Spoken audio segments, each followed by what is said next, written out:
Sometimes the city is too much. There are too many people, too many cars, too many houses, too many streets, too many smells, too many noises, too many people. Face after face, absorbed, worried, anxious, harassed, face after face. Nice people, but too many. When it gets to that pitch, when you have become a citizen of the state of mind which says there are too many people, then it's time to take a rest from the city, leave the people, escape from the state of mind. And it's too easy.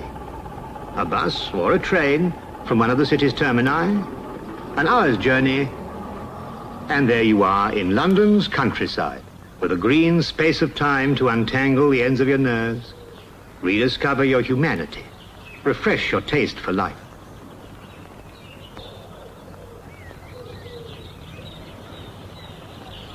No one should be allowed, let alone compelled, to stay away from the countryside for longer than 4 weeks at a stretch. This is our natural home, where our first parents were born and crawled into the light, where the shaggy ancient Britain hunted. This is the place to get rid of that wild energy, those delinquent forces that the city pens up in our blood. When you come into the countryside, you may imagine that you're the only piece of life in it. But have you ever counted the points of grass in a green field? Can you recognize each rustle in the leaves?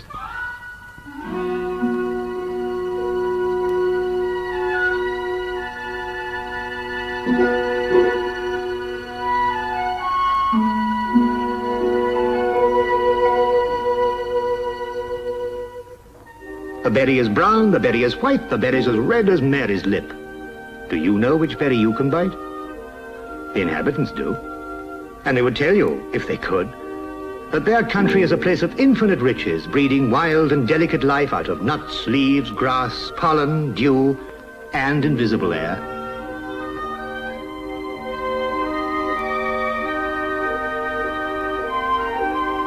So when you come into the country, walk like the cat, and you will see and hear nearly half as much as he does.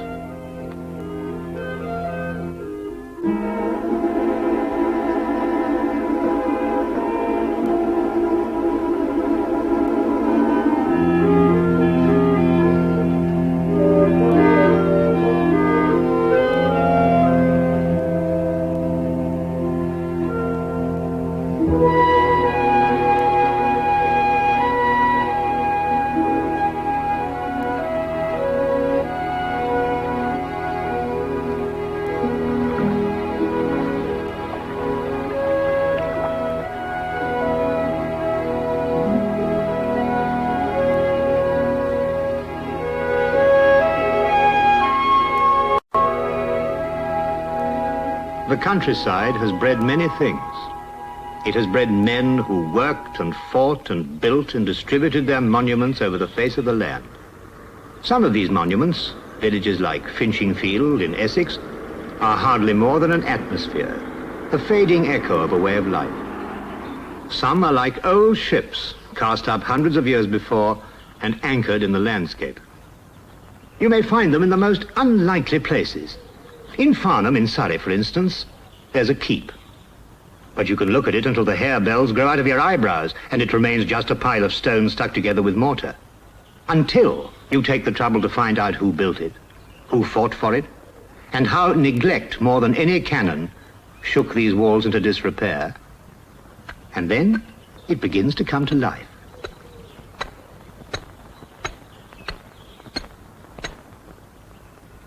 You can look at Canterbury Cathedral, too, with a sort of glazed eye and say, that's a fine building, because you think you ought to. But do you appreciate how fine? Can we do better? And yet Canterbury may not be the finest cathedral in England. So why do we flock here like the swallows in autumn? Is it because of the stained windows, the flying buttresses, the sculptured figures? Or isn't it because of that proud archbishop who had a furious quarrel with his king? And when the king's men killed him, they cemented his blood and his spirit into these stones, into the life of England, into its towering heritage of courage and freedom.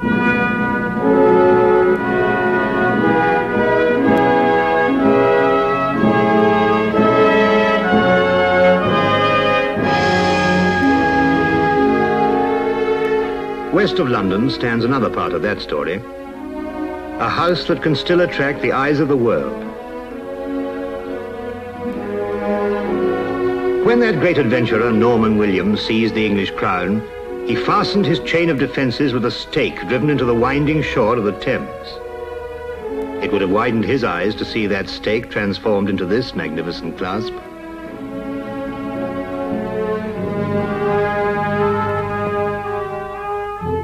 In the home counties, you can hardly move 2 paces without tripping over something of interest. It may be a shell of Tudor life, like Hyde Hall in Essex, or it may be the bones of some dead literary lion. Chalfont St Giles in Buckinghamshire faintly echoes the voice of Milton. And at Rochester in Kent, you have only to mention Dickens for the whole district to let off a barrage of memories and associations. Satie's house, where Pip met Estella in Great Expectations. Jasper's Gatehouse in Edwin Drood. And close by, at Cobham, the Leather Bottle, where Pickwick saved Mr. Tupman from, almost, committing suicide. Rochester lies where Medway meets Thames, where Alfred the Great launched Britain's first navy, and the people of Kent have built many wooden ships since then. But across the river in Essex, not to be outdone by any Kent cob, they set their planks together to keep the wet out of the bedrooms, and a warm welcome in the kitchen.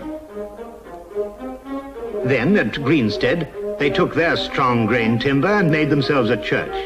They clapped it together stout as a battle, and people have been approving it ever since. From Goring to Gravesend, from Harford to Horsham, the English builder shows his craft in every style and period. Go to Hatfield and you'll find, like an 18th century tune, a row of Queen Anne houses.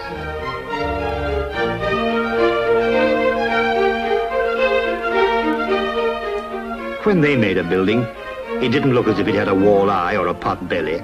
They gave it a sense of proportion. And anyone can see that it was good.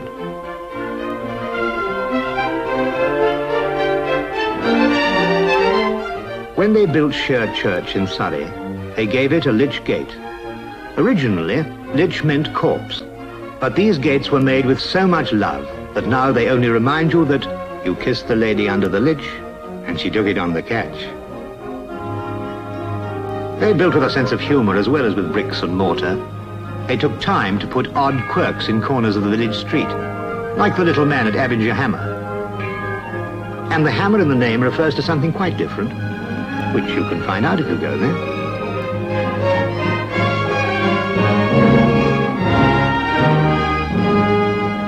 But travel through the home counties and you go in and out of history like a darning needle through the strands of an old sock. Go north to St. Albans and you drop through 1800 years straight into Verulamium, the first city, the only municipium in Britain when we were occupied by the Romans. Here the Roman nobles brought the trappings of their alien civilization, their masked actors, their orators, their purple robes, their golden sandals, and their ladies with their exotic ornaments, their pomades, their pigments, their lotions.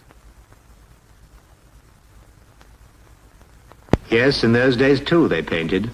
They laid it on an inch thick, and have done so ever since. 1400 years after Verulamium, Alice, Countess of Derby, was brought to Harefield Church. She painted. And when Grinling Gibbons carved her effigy, he put paint on that too. For the spirit of life looks upon death and goes forth to sing on the green hills.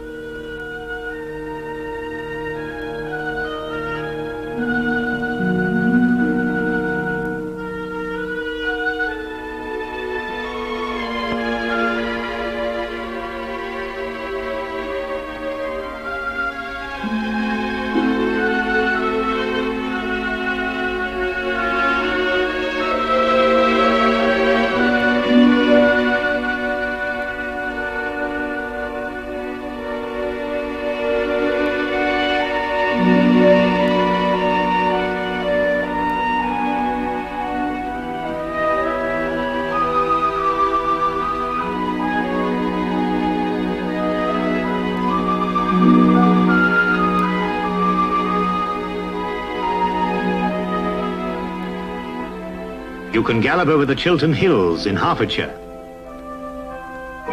Have your children ever saddled their dreams in the woods near Hatfield?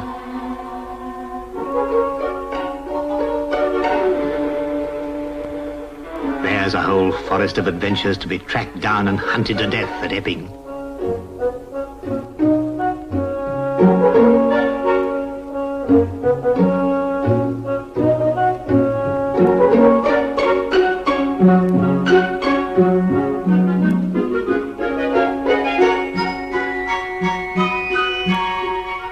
Have you ever kissed an arrow into the gold at Sevenoaks?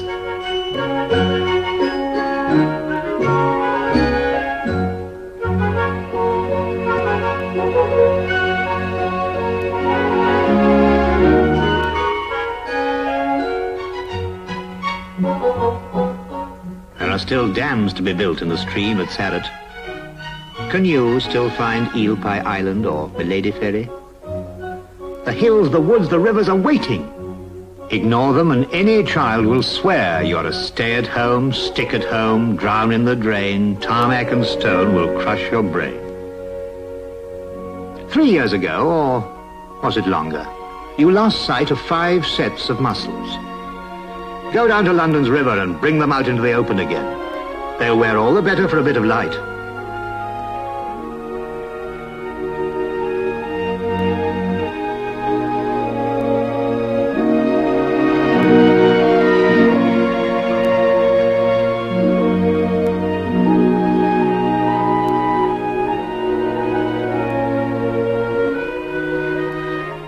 In this green world, everything you do provides delight. After exertion, you sit on the river's bank or stretch out at the field's edge, and immediately a medley of crushed plants and herbs raise their intoxicating odors.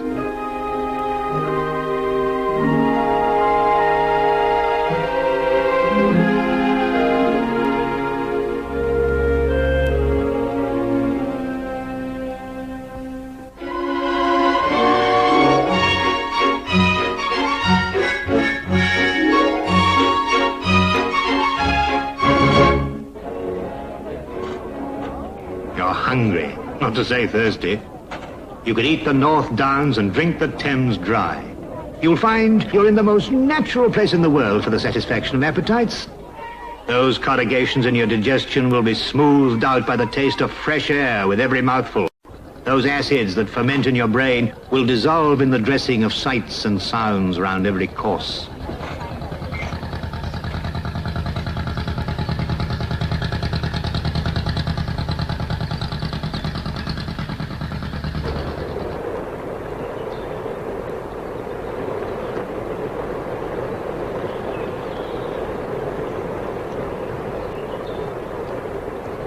What will he dream? A man who has eaten his fill. A man who has slaked his thirst. What will he recall?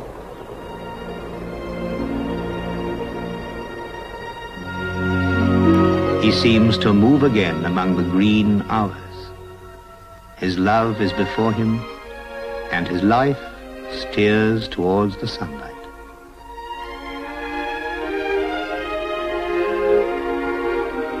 My love is green, and she has leaves whose calendar spring always weaves. I have a green love, let me lie and through her leaf lines read the sky. My love is green and blossom bound, her port of bloom comes each day round. I have a green love, let me hear her summer song in winters clear. My love is green, and harbours song whose brilliant notes are sunbeam long. I have a green love, I grow old. My love is green, and all is told.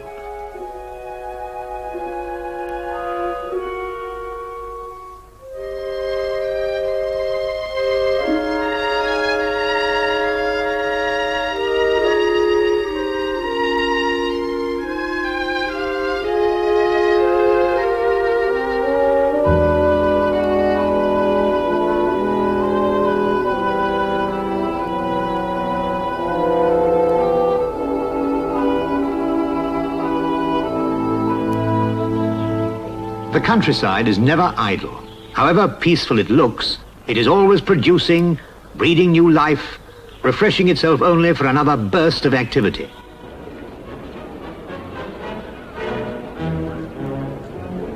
You may find them taking the jumps at Knowle Park.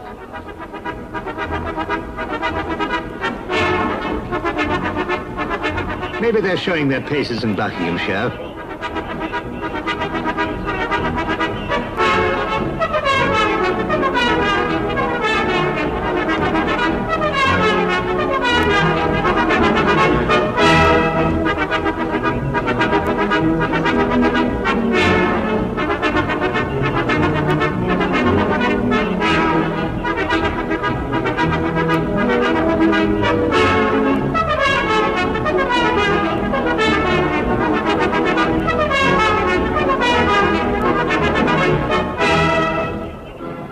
Perhaps you'll find a hurdy-gurdy world has set itself down at Barnet.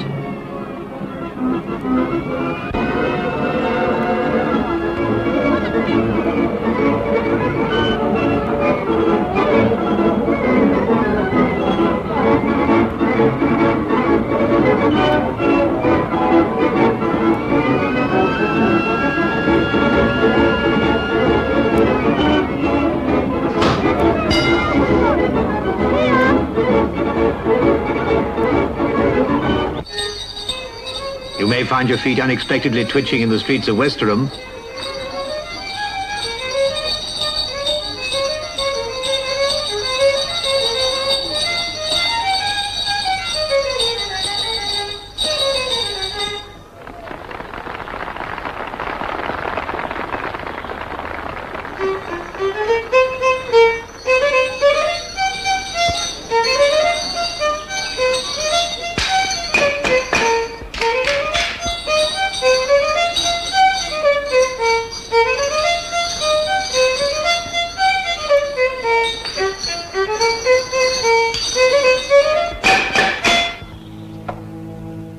At Cookham, while the shadows reach from the roots of grass towards the hills, you will find them playing out the last slanting rays. The buses are moving along the roads of Kent. The trains are shaking the soil of Buckinghamshire, trailing small clouds through the fields of Essex. The points of grass on the Berkshire Downs, the leaves in the vales of Hertfordshire gather the evening dew. The chalk scar on Box Hill flares through the Surrey dusk. And as the country opens its arms to the cries of its children, there is still time to sense the mystery of this green and pulsing world, a time for wonder and no more words.